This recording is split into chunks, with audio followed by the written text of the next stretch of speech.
Yra momentų gyvenime, kai atrodo, kad viskas sustojo. Kai meldiesi ir tyla, kai lauki ir niekas nevyksta. Kai tiki, bet viduje vis tiek sunku. Ir tada ateina mintis, gal Dievas mane pamiršo. Bet Dievo žodis sako kitaip. Izaijo 49, 15-16 sako, ar gali moteris užmiršti savo kūdikį, nepasigailėti savo sūnaus? Jei jį ir užmirštų, tačiau aš neužmiršiu tavęs.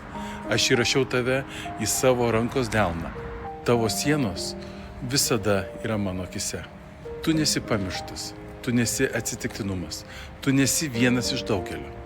Tu esi įrašytas Dievo delne. Kartais problema yra ne tai, kad Dievas neveikia, bet tai, kad jis veikia kitaip, nei mes tikimės. Romiečiams 8:28 sako, be to mes žinome, kad mylintiems Dievą viskas išeina į gerą, būtent jo tikslų pašauktiesiems. Ne viskas yra gera, bet Dievas viską gali panaudoti geram.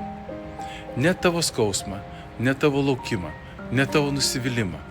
Prisimink, kai Jėzus buvo ant kryžiaus, atrodė, kad viskas baigta.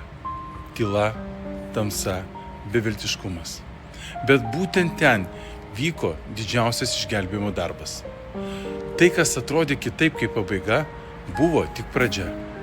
Jei šiandien jautiesi pamirštas, Dievas tavęs nepamiršo. Jei šiandien jautiesi silpnas, Dievas dar dirba tavo gyvenime. Jei šiandien nematai atsakymų, tai nereiškia, kad Dievo nebėra. Kartais Dievas tyliai daro giliausius dalykus. Psalmė 304:19 sako, daug bėdų patiria teisusis, bet iš visų jį išgelbsti Viešpats. Jis yra arti, netoli, ne kažkur kitur. Jis arti tavęs dabar. Todėl nepasiduok, nesustok tikėti, nesustok eiti.